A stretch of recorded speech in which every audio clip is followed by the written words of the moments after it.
Okay, so good morning, everyone, and welcome to our guest lecture series from the University of Bahrain, Department of Architecture and Interior Design. My name is Majdi Faleh. I'm an assistant professor at the School of or Department of Architecture and Interior Design. And today I'm happy to, or I'm pleased to welcome you all to this session, and I'm pleased to welcome Dr. Anas Alomaim from Kuwait University. Department of College of Architecture. So these lecture series, which this is the first of these lecture series on architecture globalization. I'll just give you a brief overview of the reason why we started these lecture series, and then I'll introduce Dr. Anas, and I'll hand it over to him to present his lecture on Kuwait City, or nation building in Kuwait City. So these lecture series are actually organized as part of the UOB, University of Bahrain, Department of Architecture and Interior Design webinar series. Thanks to Dr. Haifa and Dr. Islam and the entire team, Ms. Abir, who helped me to organize these sessions. So, and it's also part of a course I recently designed, entitled Globalization in the Architecture and Planning of Gulf Cities. So this course, which is an elective for third-year students, is at the intersection of architecture and planning. It looks primarily at the ethics and aesthetics of architecture production and the built environment in Gulf cities. In this course, we look in particular at these are very important and interesting dualities that we've been, discussing as architects, urban designers, urban planners. These dualities include the local and the global, the modern and the traditional, the Western and the Eastern, the Orientalism or the Orientalist and anti-Orientalist. All these dualities and the mediation between these debates have been happening in the field of architecture, urban studies, and urban planning for the past decades. Really this question of mediation between these different movements is of interest and remains of interest.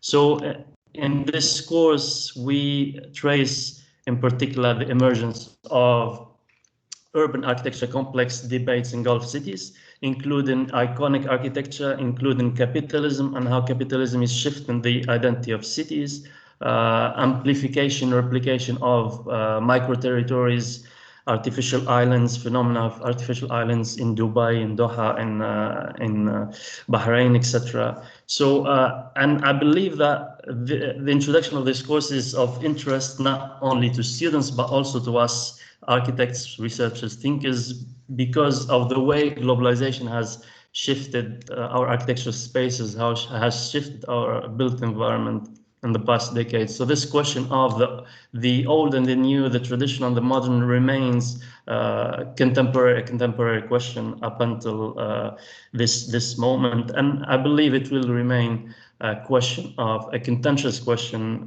within debates for architects, for theorists, architecture historians for the next decades. So it's important really to understand, analyze the challenges of Arab petroleum cities and the effects of globalization. Globalization comes with really different angles. So it makes us think of the notion of identity, be it colonial, post-colonial, hybrid identity.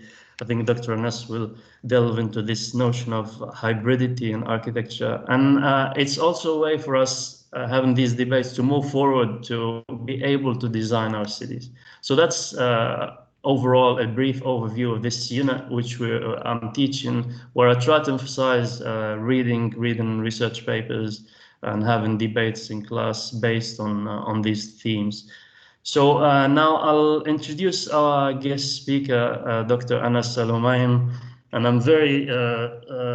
we're very honored to have you, Dr. Anas, and thankful for you attending our live session, online session today. So Dr. Anas Alomaim is an architect, jewelry designer, and assistant professor of architecture, and also acting vice chair at the Department of Architecture, Kuwait University. I actually came to know Dr. Anas last year when I read an article on his jewelry design practice, which was fascinating. So that's how the connection started. So after finishing his Master of Architecture and Urban Design at Columbia University, he moved to California to do his PhD at the University of California, Los Angeles. Dr. Alomaim worked in several companies and institutions across the globe, including London, New York City, LA, and Kuwait. Besides working as an architect and as an educator, he also curated, co-curated, and participated in several art and architecture exhibitions, again, globally in LA, New York, Dubai, and Kuwait. And I think this global exposure and perspective is really of interest to us, to see how architects who worked across globes, across nations, across cultures, would think or critique the way the cities are evolving in the 21st century. So I'll hand it over to Dr. Anas. Dr. Anas, thank you again for being here, and we're looking forward to hear more about your research work on nation building in Kuwait. Thank you very much, Dr. Majdi. Honestly, the honor is all mine. It's a pleasure to be here with you today. Thank you very, very much for this beautiful and amazing introduction. I appreciate it really. Thank you to all the attendees. I am so thrilled today to join you on this virtual platform, which is amazing because I just edited my title for the presentation. I find it fascinating, and this day and age, scholarship and research is constantly changing, and I think with these virtual platforms, it allows to truly be more up to date with things. I want to also say that كل عام وانتم بخير، مبارك عليكم الشهر، happy Ramadan for everyone. And so with the lack of food, I hope I don't mess a couple of things, but once I get into it, I get super excited with my presentation. I will go ahead. I don't want to take more of your time. I'm gonna share my screen and start the presentation. Did it reflect? I'll try to put it on a full view, but we'll see if it'll help. No. Not yet, no. It gets tricky.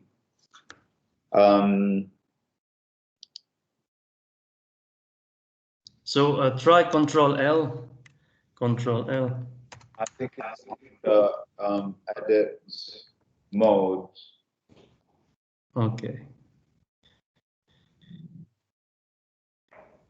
Full screen mode, yes. Are we in? Yes? Not yet. It's still not the full screen mode, at least on my end. It says sharing is paused until you return to the shared window. Interesting. Strange. Now? No, it's still showing the PDF file. It's a PDF document. But it is. It's not full screen. That's what I meant. Yeah. I don't know if it's gonna happen, but that's all right. We could even do without. I mean, it's clear. I could read clearly the slides. That's good. At least you can see the images, because otherwise, I think it's not allowing you to do. It's actually whenever I do the full screen, it tells me that my screen cannot be shared because I have to have both Windows Teams and the PDF. But as long as you can read it, I think we're good. I used to have a similar lecture where I call it nation building in Kuwait, or Kuwait nation building. Today I wanted to call it modern architecture in Kuwait because the only thing that this architecture or this talk that I will be presenting today is that the architecture is located in Kuwait. Whether it's Kuwaiti architecture, foreign architecture, British architecture, we don't know, or we do, or it's up for discussion. The only thing that we can talk about is that it is in Kuwait, and if it's of a particular period. Did the screen switch to an image? Perfect. This is an image. In today's presentation, I'll be talking about, I'll start in the year 1899, the year Kuwait became a protectorate of the British Empire. But this image is probably older, showing buildings older than that. This is the vernacular fabric of Kuwait architecture. This architecture is not the architecture we'll be talking about, but I wanted to present it here as the first image to kind of have an idea of the vernacular architecture of Kuwait. I'm going to go through kind of a timeline. A slide would be a timeline and the other would be images. And this was intentional for the audience to kind of read these events. They're not demonstrating the full history or reality of Kuwait's history, but rather it's a curated moments within history. And for the sake of presenting an argument. So around 1899, Kuwait became a protectorate, as explained, of the British Empire. A lot of people would call it, became a colony. And that's also up to debate whether a protectorate or a colony is kind of the same or different. Other group of people would call it the moment that Kuwait got its independence from the Ottoman Empire. And with these politics, a lot of terms might arise or present themselves, but nonetheless, it is for sure that Kuwait's external affairs were protected by the British Empire. In 1904, so just before that, everything was more or less a vernacular fabric or vernacular architecture. Around 1904, plans to build the American Mission Hospital were first announced. The American Mission Hospital it was one of the first buildings to have modern medicine. It was also the first building to be constructed in concrete. In 1911, first boys' school opens. In 1914, the British office services commence. And then in 1914, also World War I started. What I'm trying to present here or tell you that during the colonial period, or quote unquote colonial architecture, many probably post-colonial theorists would argue that countries or nations kind of suspended its progress. But although I usually talk through the perspective of a post-colonialist, I also would like to say that there are definitely moments in Kuwait's history when it was a protectorate of the British Empire that witnessed a lot of progress, at least in the in architecture. So we have the British, the American Mission Hospital, the formal education for boys, and later on, as we will see, with all girls' schools, post offices, and so on and so forth. This is an image that I just wanted to introduce in the middle to kind of show the hybrid state of Kuwait, not through architecture, but through stamps, which I hope they're helpful. I know we have 30 minutes, so I'm just going to really go fast and again give a chance for the audience if they have any questions. In 1921, the first Shura board was established, which is kind of the first strands of democracy. In 1921, first all-girls school was constructed, and in 1937, oil was discovered, and in 1938, the first legislative council was established, which is another important moment in Kuwait's history. 1945, World War II ends. The United Nations inaugurates. Kuwait becomes part of the United Nations. And in 1951, sorry, Kuwait doesn't become a part of the United Nations until its independence. But in 1945, I wanted to include this date here to tell you a little bit more about it in the next slides. In 1951, the first master plan by Minoporio, Spenceley, and McFarlane was drafted. This modern plan, which I will show in a second, was to demolish all the vernacular architecture of Kuwait to establish a completely new city. This is a British firm, and Kuwait was still under the protection of the British Empire. Of course, with oil production begins, there's also the construction of pipelines, and with Kuwait starting to accumulate its own wealth, you see that its own wealth is not really, even though this oil was part of Kuwait's kind of borders, there's a larger network that is in place. This is a plan representing the old vernacular architecture of Kuwait, as well as the three walls. This was in 1951. This fabric started to be demolished, and it was completely wiped out.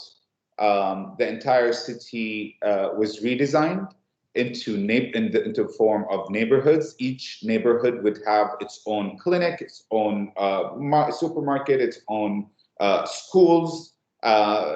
These are like kind of a super modern urban planning that transformed not only the urban fabric, but truly every aspect of Kuwaiti population.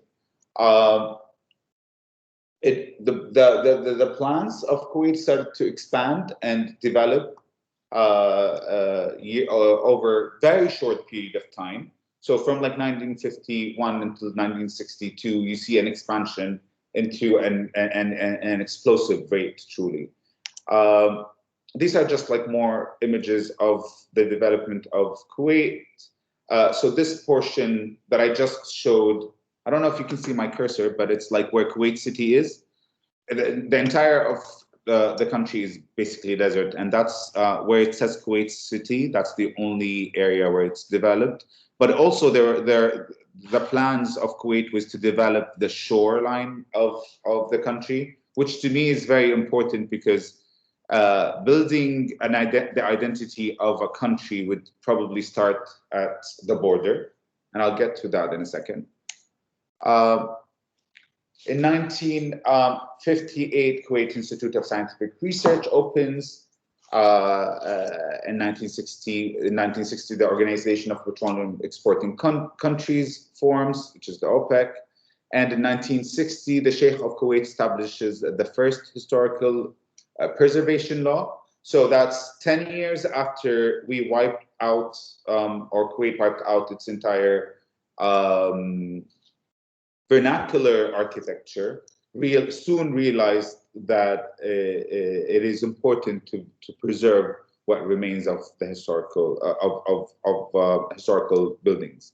Of course, 1960 was also at the moment where Kuwait started negotiating its independence.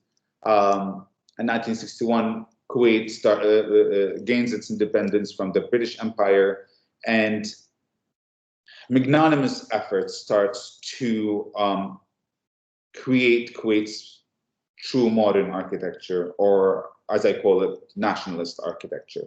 So before that, all the architecture that was formed was more of perhaps colonial architecture, or definitely part of it was vernacular. But at least I would argue that only after its independence, Kuwait government started its solid steps to create its own architecture and to construct its own identity.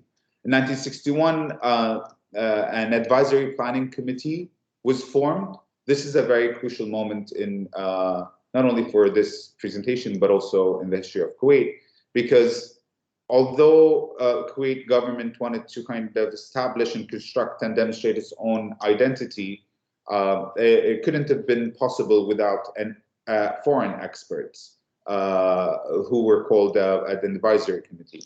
And those are Leslie Martin from a British architect, Franco Albini, an Italian architect, Omar Azam, from an Arab origin, but a representative of the United Nations, and Hamid Shaib was the first Kuwaiti architect, was very young, but probably was joined this this committee because it was probably necessary to have a local voice.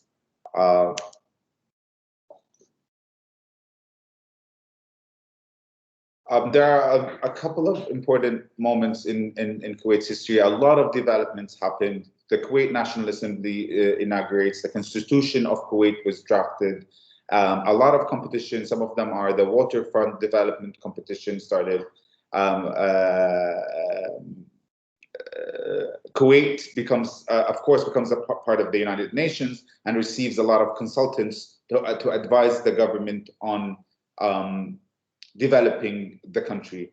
In 1964, Kuwait national competition was announced, and I will be talking about it now in more details. This is one of the early projects that to develop the Kuwait waterfront, which at the very beginning, that was just before the independence of Kuwait, and you can see that the architecture here belongs more into an international style rather than a national, an architecture that would have clear identity. And this is the second phase of developing the Kuwait waterfront. But what I wanted to get into is at least 4 projects that kind of define this moment in Kuwait's architecture development. This is, sorry, Dr. Majdi, just please let me know when I'm close to, just before 5 minutes that I should end my presentation. Just let me know so I can wrap up. That's fine. Take your time for now. Thank you very much. So this is the first competition, one of the first competitions, technically the second, but to me is the most important competition, which is to design Kuwait National Museum. Kuwait National Museum was very important to be constructed in Kuwait because it not only reflects a modern society, but also to define the society, to define Kuwait as a nation, to define its independence, to define its identity. It was very important to have a museum, although other people may think that other structures might be more important. But I would argue that a museum is one of the most important structures that would define an entire nation. Fortunately or unfortunately, all the invited architects were non-Arabs, except for one. Hans Asplund, let me go back to this so I can get like each one of their. So we have Michel Aucochard was the winner, and he was a French from Paris. Other participants includes, all of them were famous architects at the time, by the way. Hans Asplund was from Stockholm, Slavko Bregovac was from Zagreb, and Dr. Sayed Karim was the only Arab architect. No Kuwaiti architects were part of this competition, and some would argue that at that time there weren't enough architects, but I would argue against that. And Afonso Ridi, which was an architect from Brazil. The interesting thing about this competition, although it was done through this advisory committee that I mentioned before, and the brief was drafted by Leslie Martin and Franco Albini. And one of the important realizations I found when researching these buildings, or that these are the proposals, the 4 of the proposals for the Kuwait National Museum. And what I found interesting is how similar these buildings are in terms of organization. They all have these 4 or 5 units or exhibition halls surrounding an open courtyard, which I found to be very interesting. And then after further investigation, I realized that the brief for the competition was drafted by Leslie Martin and Franco Albini, and it was very restricting. It directed the architects to design everything in a particular way. And to my mind, I'm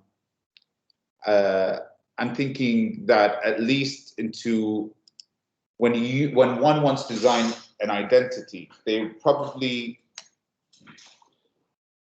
probably is viewed in a different way from different perspectives. And all I'm trying to say here that these designs were not accidental and they were planned.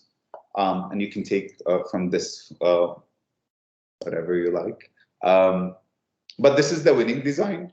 The winning design is Michel Okoshard's design, which, as I explained before, it had 4 buildings surrounding a courtyard.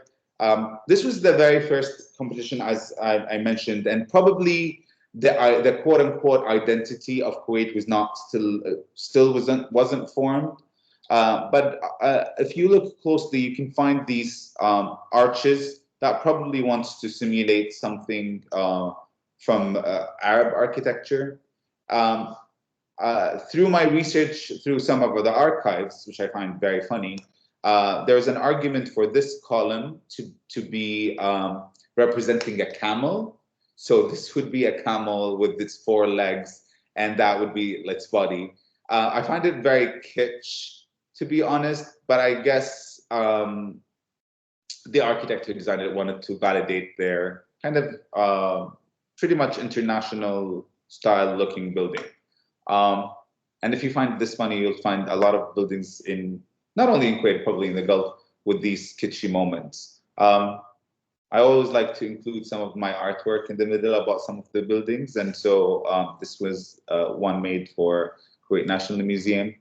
What I wanted to actually argue here is that the architecture of the building is not necessarily, sorry, that keeps jumping. That there was like a more politics at play rather than just a simple design presented by an architect. During the 60s, you'll find many projects designed by European architects in Kuwait, all of which were meant to define the identity of Kuwait. Kuwait water towers are and monumental towers that I'll show a picture of in the next slide, were designed by a firm from Stockholm. Similarly, the Kuwait Towers, our most iconic building in Kuwait, which I also show in a second, was also designed by a European architect. In 1966, there was a competition to design a Kuwait national stadium, and I will also show these images of this buildings in a second. In 1967, the establishment of Kuwait University happened, which was the first mixed gender educational system in Kuwait. And also the same advisory committee hiring or appointing Kenzo Tange, the Japanese architect, to design Kuwait International Airport. So these are just a few images of the projects that I just mentioned. These are Kuwait, on the right are Kuwait water towers, which are very iconic, and in one degree or another, they are meant to represent a new identity or a nationalist identity for Kuwait. And Kuwait Towers, I hope I have them. I don't have another picture, but you can Google Kuwait Towers if that helps. Kuwait Towers was also meant to represent items and elements of Kuwait's history, like the pearls and pearl diving and the sea. This I just wanted to include that some of during this year, not only architecture but also radio, film, TV. There was like an explosion of development in all media and mediums, not only in architecture, and all of them wanted to kind of define what Kuwait is. So maybe today we're talking about some modern architecture in Kuwait, or the architecture that defined the identity of in Kuwait. But not only architecture tried to do this, but every aspect of an art and science was all progressing towards defining an identity. So these are some of the projects that were proposed for Kuwait Stadium. They're all, again, from American architects, British and Italian. The winning proposal was by Kenzo Tange and Fry Otto. As you can see here, you can see the elements. You may want to argue that they're kitsch. The tent, for example, being an iconic element of the desert and therefore of Kuwait, becomes the project that would win the competition, because all of them were trying to probably have a high-tech structure, but I would argue that it was more important to define the identity of Kuwait during the 60s, right after its independence. And so a project like this would win a competition. This is the airport. More projects were constructed. And around the same year, like towards the end of the 1960s, there were also efforts and research, at least commissioned, to study the old fabric of Kuwait that was wiped out. And for architects mainly from Europe, again, to reconstruct what was originally there. And I also find it interesting to that during this period of time, there are architects from all over the world coming into this small towns of Kuwait, trying to define it through some architectural elements. It's interesting on so many different ways. These spots that I here diagrammed to be holes are very crucial to Kuwait's history, because this is the very core of Kuwait's history that was wiped out. And these architects came in to kind of propose new buildings that I guess today is not the best time to analyze each and every one of them, but you'll see, and I hope if you have the chance to look at my dissertation to find more information about these projects, are in a way, in a modern European way, was trying to kind of create a regionalist architecture for Kuwait, each in their own way. Many of those architects not only were operating in Kuwait, but also in North Africa and all of the colonies of the British or the French empires prior to that.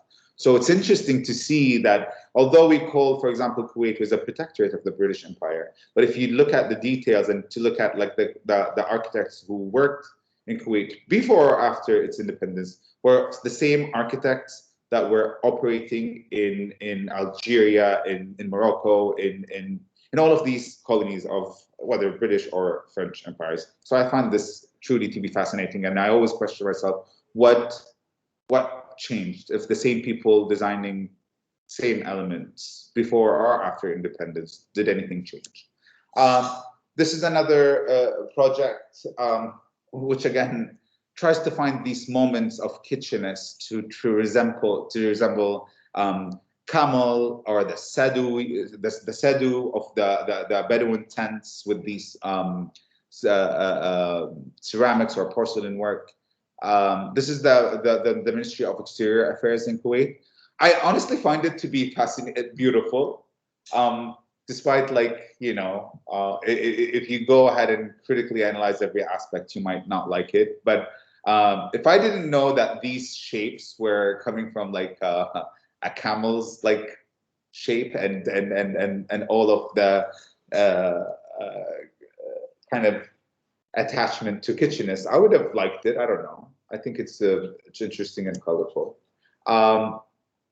These are a very important project of Kuwait Parliament building, which also was, the competition started in the late 60s, and many architects were invited. All of these competitions, by the way, and all of these major buildings were not just random. These were all selected through competitions and through a very rigorous process of selecting specific architects. And they were not like, you know, random commissions. I mean, obviously it goes without saying because these are major projects, but I just wanted to like point them out. In the late 1960s, it became definitely more and more important to construct a monument for Kuwait National Assembly, not only to demonstrate Kuwait's identity or progressiveness, but also democracy and independence. And several projects were proposed. Again, most of them were famous architects from, there's an European American architects, but also we have Doshi, who is an Indian architect, and Rafat Chadirji, who is an Iraqi architect. And then in this competition only, a group of Kuwaiti architects were invited to design Kuwait Parliament building, which I found in the archives of Johan Utzon. Johan Utzon, of course, the famous architect who designed Sydney Opera House, was the winner of to design Kuwait. His design was the winning design to build Kuwait Parliament or Kuwait National Assembly.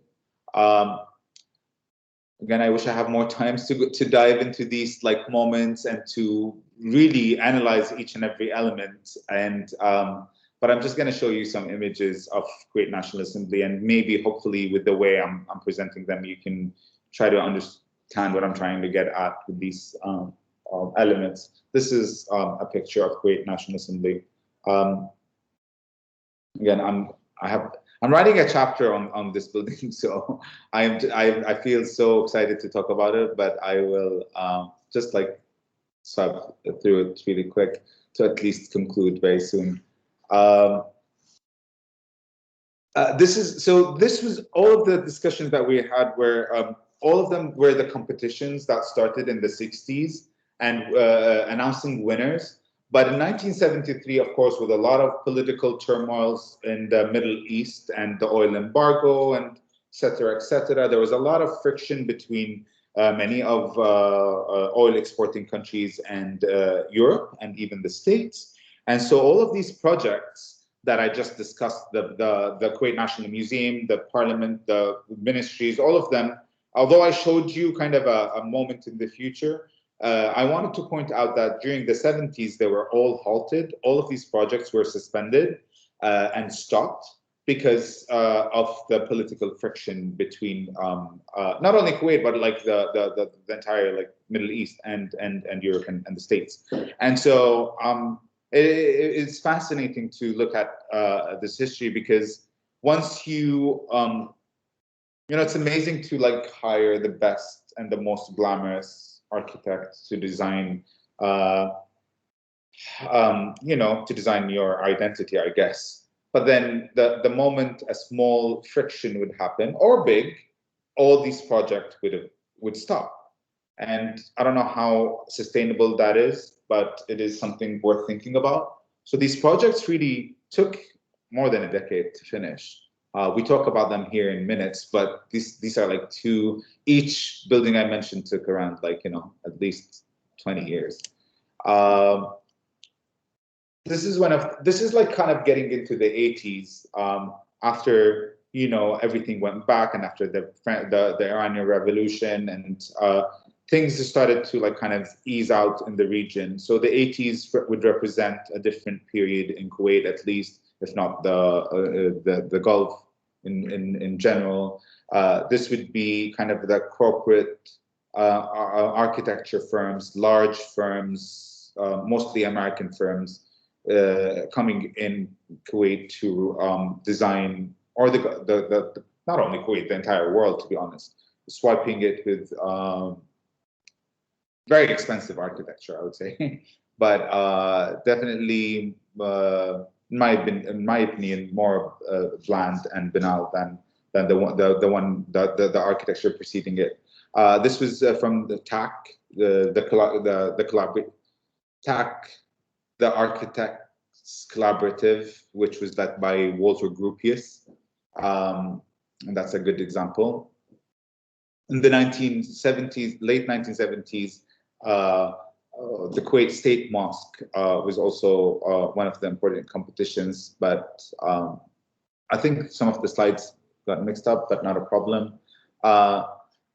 what I wanted to kind of say in these couple of slides, like towards the end of the 70s and early 80s, just a whole new transformation. And I think a lot of it had to do with Edward Said's Orientalism book that came out. And a lot of people started to kind of understand more aspects of critical regionalism, for example, or to be more sensitive to kind of the identities of the other in one way or another. And so, but then the 80s becomes more of a business decade, I feel, in Kuwait, until unfortunately it accumulates, of course, and ends in 1990 with the Iraq invasion of Kuwait, which kind of of course, there was a war for 6 or 7 months, and a lot of things were suspended in 1990. And Kuwait, I feel like definitely after 1990 started again a new era or a new phase in its architecture.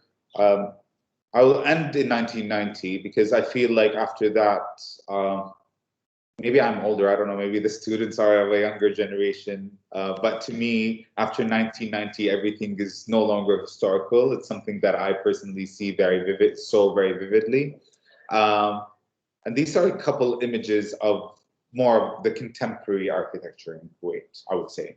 This is like a modern, this is the contemporary. And I will not talk about it. I'm just gonna display these 2 slides for you and try to conclude with one sentence. That to me, from 1899, from the year that I started this presentation, there was a struggle for a local struggle for Kuwaitis or Kuwait to find its identity. And if one wants to find its kind of original, genuine, pure identity, the only thing you can do is to go to that very, very first slide, which is this. Because if you want to find identity, that's the only genuine identity. That's the only authentic and pure identity. But I don't think that's, and everything after that was a struggle to find an identity. And I'm not trying to say that we should go back to this.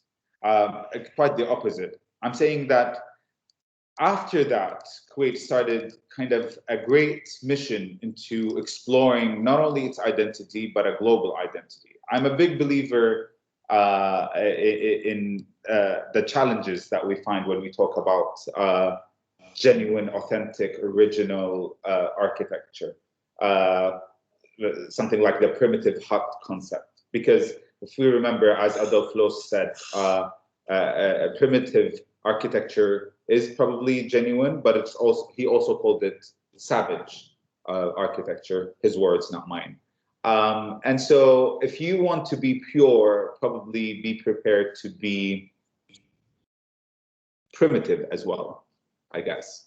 I don't know if what I'm saying is politically correct, but to me, I think the beauty of life is in diversity. The beauty of life is to know the other, to be compassionate, to understand not only your identity, or in order for one to understand their own identity, they have to explore and engage with others' identities.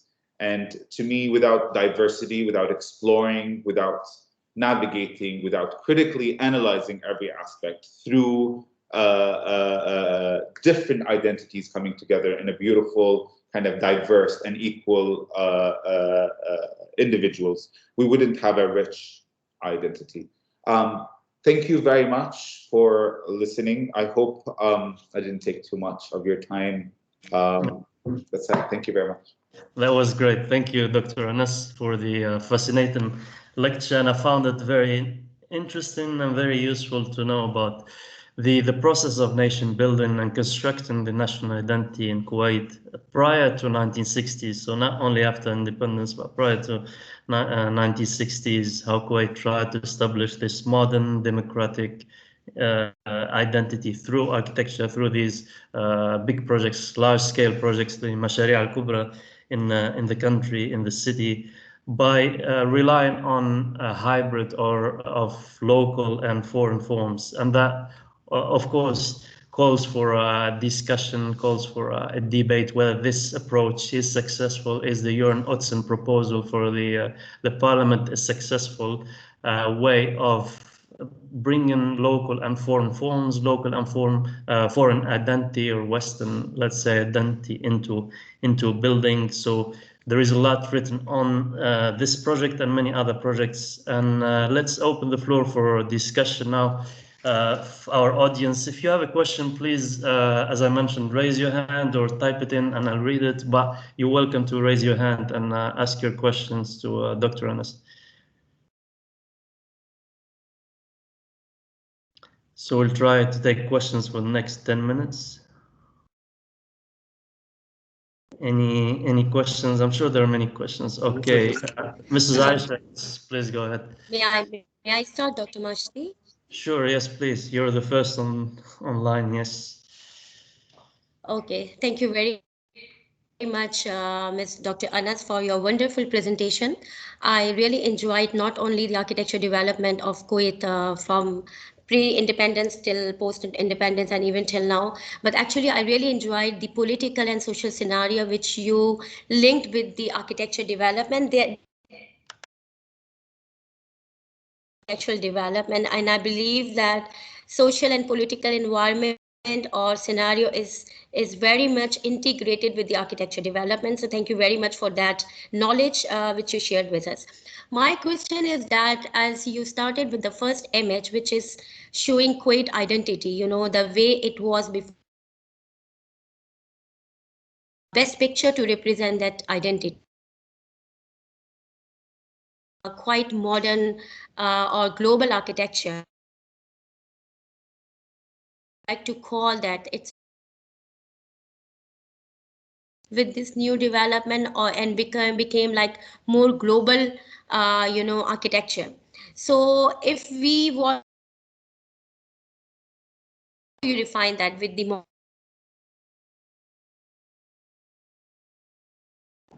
Am I the only one who's losing Mrs. Aisha? Because I cannot hear you very clearly. I am losing as well. I can hear only snippets of the question. Others, Dr. Majdi, did you hear?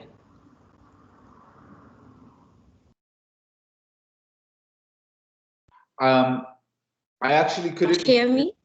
And now I can, yes. Dr. Majdi, you're muted.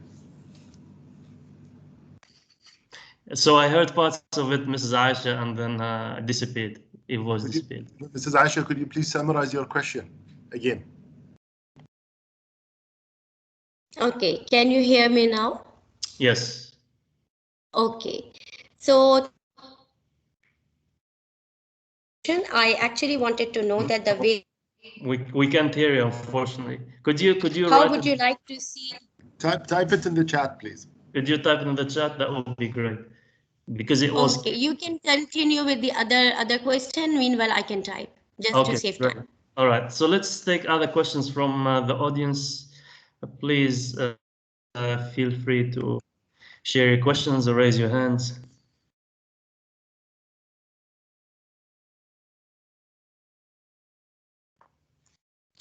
Any questions to Dr. Anas?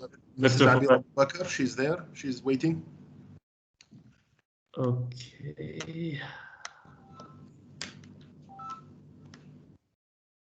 No, I don't see any. No worries. I have two. Actually, I have a statement and I have a question. I'm sorry, I joined the lecture a bit late, so I apologize for that, and maybe I missed some parts of it. But I think to understand where we are in terms of global architecture here in the Gulf, it's very difficult to say that the indigenous or the local architecture is pure, because our part of the world is lacks a lot of building material and technology. And the minute we had the technology to import skills, the minute we had the technology to import material, we started doing that. And what was preserved in the 60s, before the oil and before the boom of like global architecture or the invasion of global architecture, we witnessed a lot of elements in our architecture that were borrowed from other countries, from Eastern Africa and from Western India and Java. So the technology at that time enabled us to borrow from others, even from Mesopotamia, from Iraq, from the Ottoman Empire. We brought skills, we brought even carpenters, and we brought some elements readily available in other countries. We brought full windows, and then we built around the windows because they came from India as is, with the metal work, with the glass work, and with the woodwork. So I think we are just progressing with the progress of available technology. At that time, we had the dhows that grass hopped between the ports and were affected by whatever was available in there. And then the minute we were able to fly and import from far countries further, like Japan and Europe and the States, then we brought the skills again. We brought the architects, we brought the new technology with them, we brought the new materials. So even what you named pure, to me, is not pure, because at that time it was highly affected by other countries because of our situation in the Gulf, because of the lack of building material and some skills at that time. The other issue which I like that you highlighted, that global architecture in the area in here is not just influenced by what we can term global architects. It's highly affected by the panels, the committees that prepare the briefs and then select the project. And you'll be amazed how influential those panels are. And once you start digging deeper and deeper and understanding their background and what they had in mind, you will know why certain projects were selected. So I think for research about the effect and influence of panels on architecture in the Gulf is really worth it. That's a very that will shed it will bring into the perspective something that is very interesting and never tackled before. Thank you for your lecture anyway. Sorry to join you late. No, thank you very, very much for your amazing comments, truly. I knew when I said pure, I would get into trouble, to be honest, and I agree with you. There's nothing pure. It's one of, not only based on research, but also my personal, I would say, belief. There is nothing pure, of course, but I wanted to kind of present an argument forward to perhaps a younger generation to accept a more diverse or because at least because I'm from Kuwait and I grew up in this culture, and there's always this idea of purity that comes to us, and to my experience is more problematic than anything else, and that's what I wanted to express, is that pure, original, and origin, and all of these things, and asli, and all of these things are more problematic than helpful. And absolutely, I agree 100% that even the vernacular architecture had its own form of hybridity and influences. There's nothing that exists. There's nothing I can think of that is a pure form. Sure. Probably only chemical. Which is not our thing, thank God. The other thing, also, thank you very much for pointing out for realizing this aspect of the committees and everything that goes behind these competitions and star architects. And we always review them, at least from a Western discourse, like there's some sort of the evil Le Corbusier, and we never think of who put forward Le Corbusier to be that person. There are a lot of politics. There are more powerful entities behind the architect that orchestrates every aspect. I did write about it a little bit in my dissertation, and it's probably, to a certain degree, a main argument that there is, even with the construction. Now I'm talking about specifically about Kuwait, but honestly, it's not only Kuwait, it's the Gulf, definitely all countries within the Arabian Peninsula, if not the entire Middle East. All of its post-colonial architecture was orchestrated by individuals other than the architects themselves. And I believe also Mark Quigley said something about Johan Utzon's Sydney Opera House, that the selection of Utzon was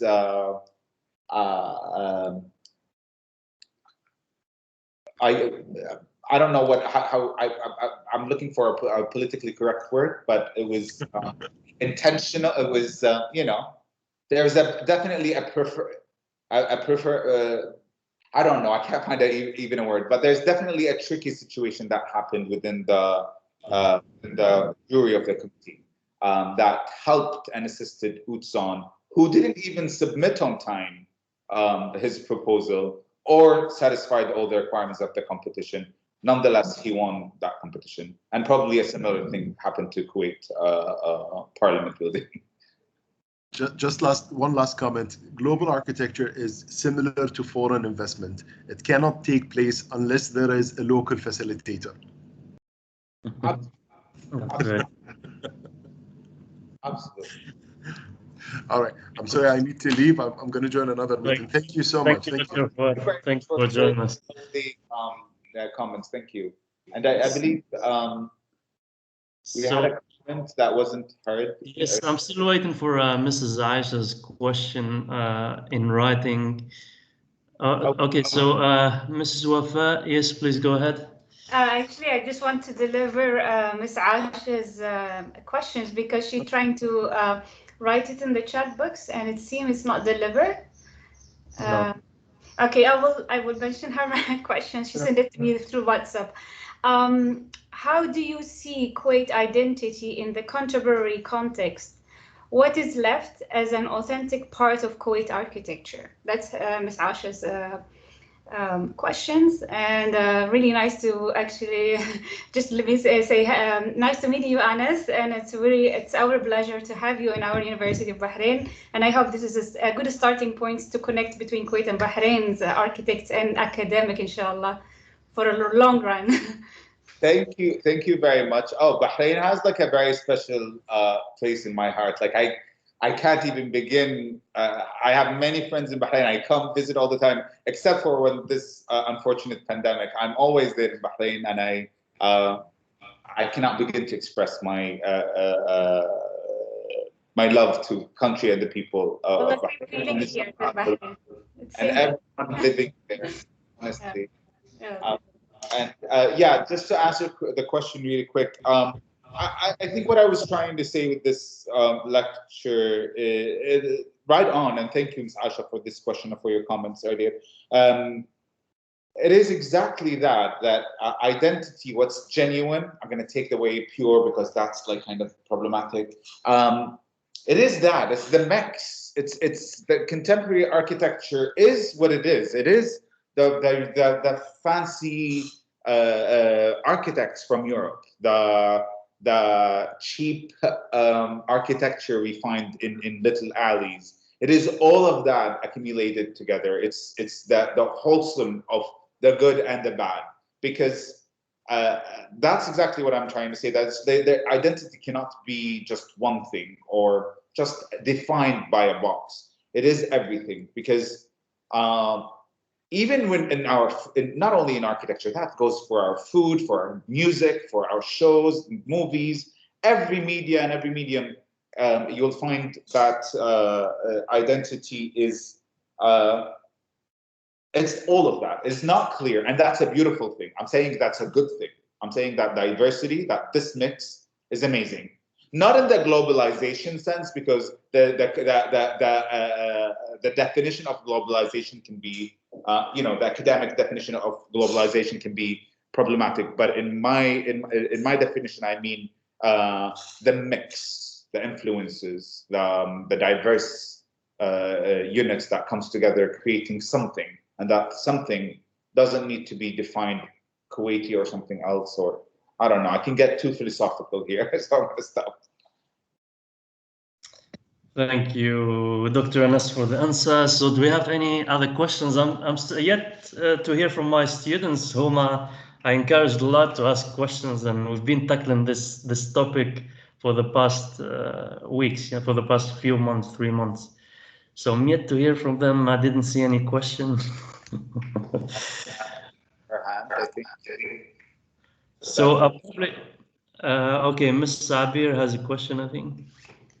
Yes, Salam alaikum. Thank you very much, Dr. Anas, for this interesting presentation. For a city that has a very strategic location, an enclosed shape that it encourages and ensures excellent accessibility. I totally agree with you when you refer to the first slide, that when you showed the fabric, the organic fabric, and you said that this is the true identity. And in my opinion, although that this fabric looks so simple, but actually it's very rich, it's human, and it's functional at the same time for our regions. And then, as you said, that many projects, I noticed that they are, the big projects, they are enrolled into competitions. So I'm wondering, is there any competent authority to govern those proposals to ensure that a special local architecture identity is preserved? Thank you very much, sir, for this question. So it was called Advisory Planning Committee. There was a committee established with certain selected individuals by at least according to the sources that I read, by the government of Kuwait. But I believe that the United Nations was directing all kind of newly established or newly independent state. That's at least my argument. Was directing the establishments of committees in different countries in the Gulf, in all post-colonial nations, because I saw the same history repeats itself in all countries. And so a committee, for example, in Kuwait was formed by 4 or 5 people. Most of them were connected to the United Nations in one way or another. And so this advisory committee steered the wheel and direction, put all of the rules and regulations and briefs for these competitions, and probably not only competitions but also hiring some architects. Whether it's good or bad, it's at least good in the sense of organizational sense. It was very, very organized beyond belief. I was shocked to see some of archives of different architects, the meetings, the presentations, the discussions that happened back in the 60s. I thought it was just like not advanced enough, but it was shocking how organized, well selected, and well curated everything is, beyond belief. So yes, definitely there are a lot of networks and a lot of committees and a lot of entities were governing every aspect of these competitions. Thank you. Thank you, Mr. Abir. I like your point in particular, how you address this topic and look at colonialism that existed and still continues to exist. I see parallels, but to exist, but it's at the end of the day, it's our choice, as Arab nations or as Muslim nations or as diverse nations as well, to make those choices and deliver what we want to deliver to our citizens, to our city in terms of urban fabric, right? I see parallels in terms of design competitions. 1950s, post-independence in Tunisia, Tunis, where I come from. There were competitions, and they planned to cut the Medina, the old historical city, into 2 years in a row. That was one of the proposals. The other one, a highway that flies over the Medina, so the old city. So really very, not only the walls that were partially destroyed. In Algeria, that was a different story. So historically, in Constantine, the old city fabric was changed. It became more colonial fabric. So really, you don't see the old Arab/Islamic fabric. So it's interesting to look at the human scale and ask the question whether we're designing cities for as urban designer, young girl, cities for people, or cities that look at the human scale, and so on and so forth. And these questions will exist, but on the other hand, I fully support your point in terms of collaboration, and that existed. I mean, the Taj Mahal, Persian designers, Persian crafts, etc. So that diversity existed even historically. So without further ado, I have a question from one of my students. I'm glad to. It's quite a long question. So read it. So while am I saying thank you, Dr. Nas, for intriguing insights on Kuwait, but can one the experience architecture of buildings, can they bring out the pure authenticity, or will it still be alien to the place? Is the idea of finding an identity in iconic buildings like the National State residential projects, as well as an attempt to integrate it with everyday lives of people? Sorry, it's quite a long question. Do you want me to repeat, or? I didn't hear what was just the last bit. These project the last sentence, the core of the question. I didn't hear it. It was cutting off. I think now you're completely frozen. And I don't know if it's my end or yours.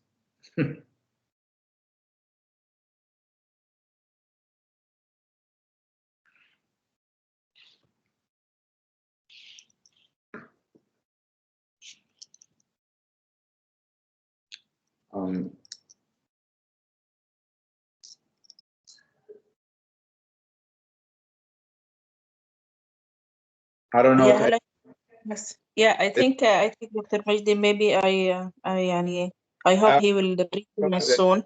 I have a question this time till he comes back, if you allow me.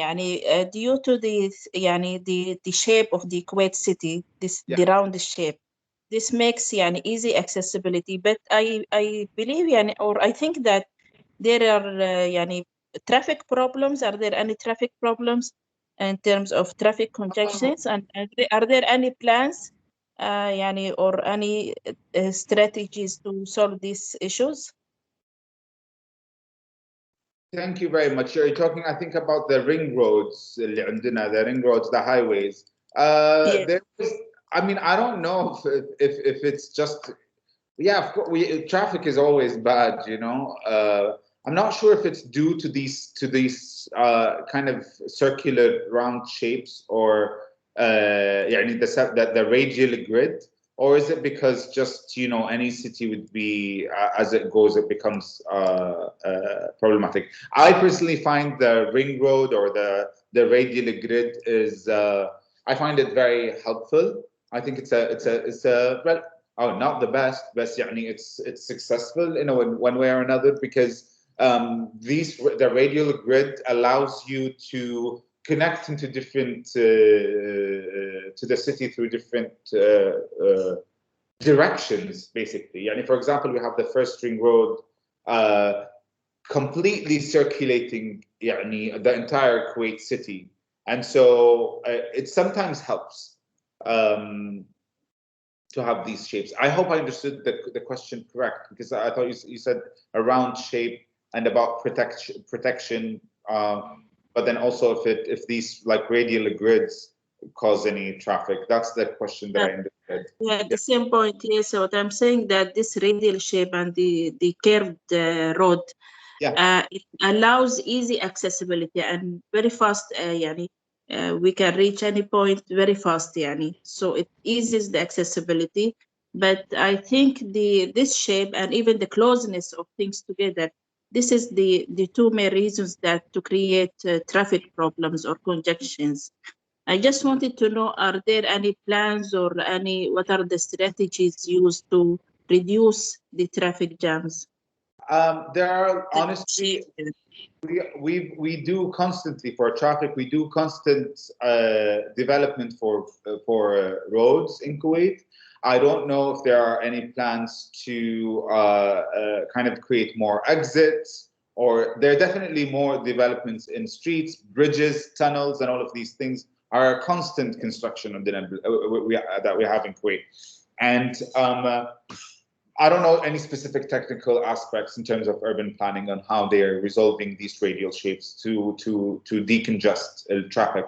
But if you see currently Kuwait, we have bridges happening, exits happening, and so just like to kind of decongest the traffics. And we are also creating new cities like the one in the north, the Silk Road city, and we have one in the south. So we're expanding in not only just resolving the problem within Kuwait City, but also creating different cities around the country. Yeah. I think, thank you. We have a last question from one of us, William, so she's going to ask. Please go ahead. Thank you, Doctor, for your wonderful insights on Kuwait and how it has evolved. And I really like the idea about the diversity that you were saying, like how it can kind of tell you about your own identity and the need to stick to your own identity and find it.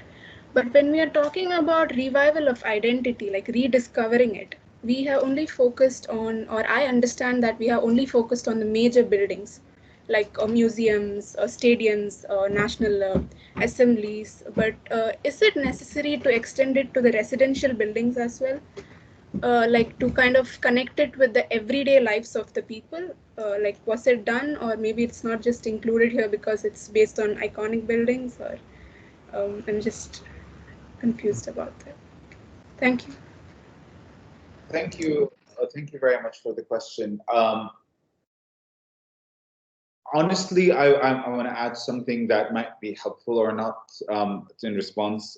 When I talk about identity through architecture, I usually, at least, I'm talking about like a personal perspective into thinking and researching.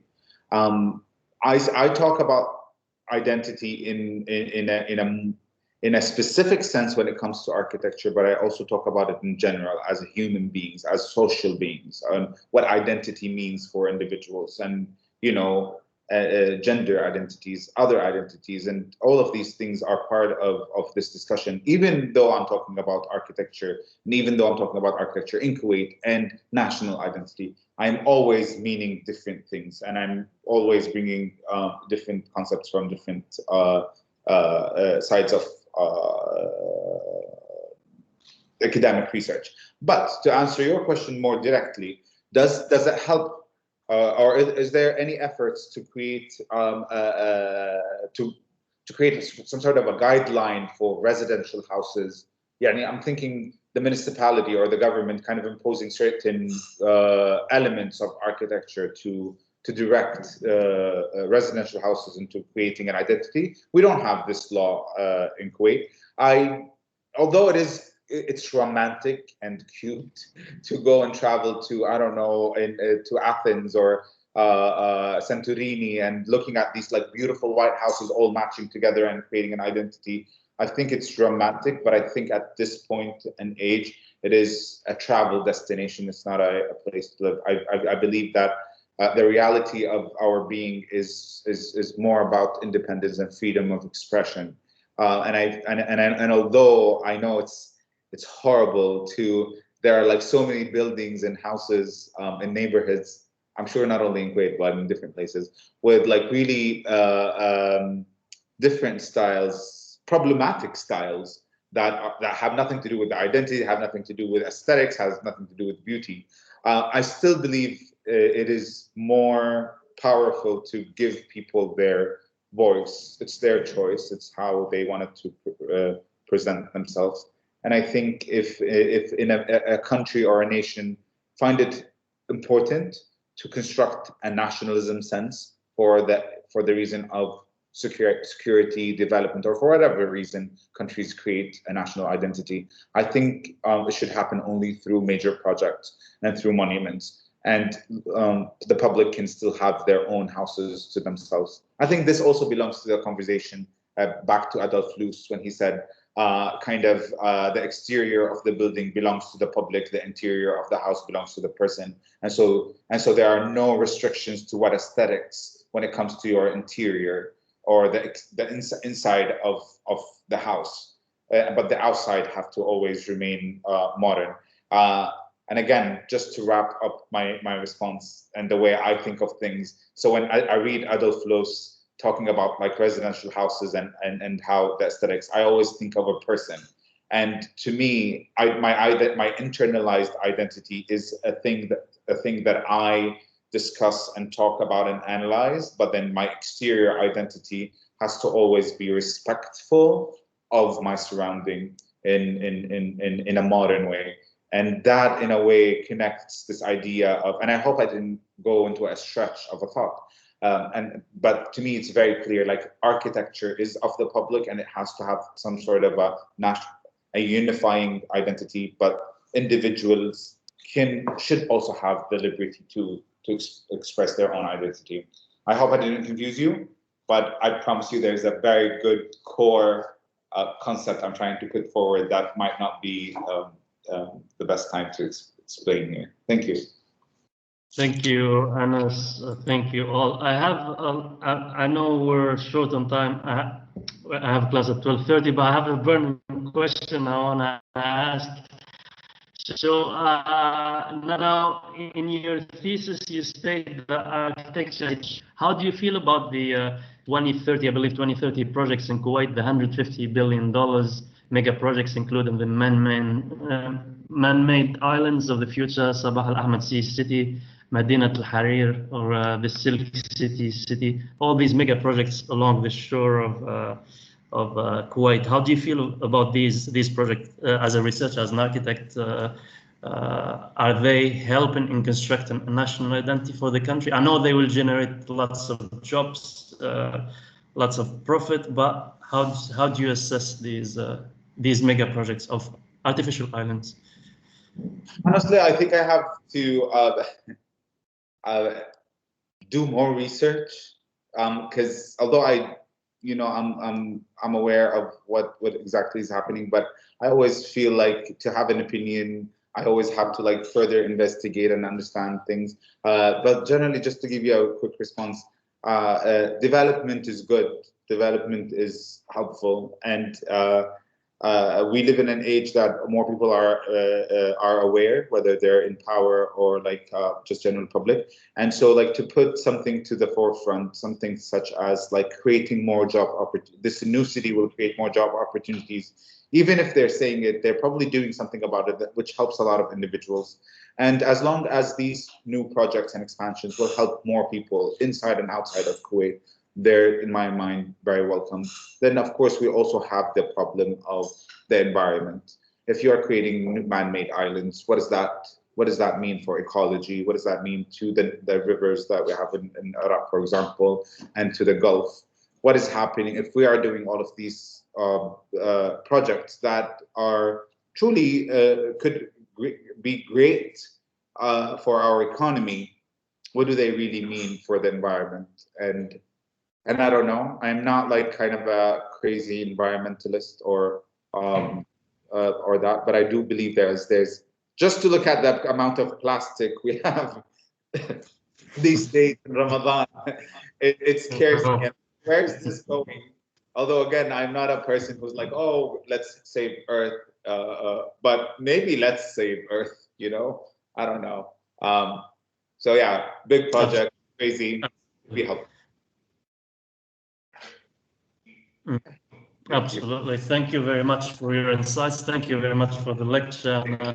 I'd like to thank everyone who joined today's lecture and who helped me organize it, including Dr. Islam, including Mrs. Abir, including Dr. Haifa. I'm not sure if Dr. Islam is here. I know that you have a meeting.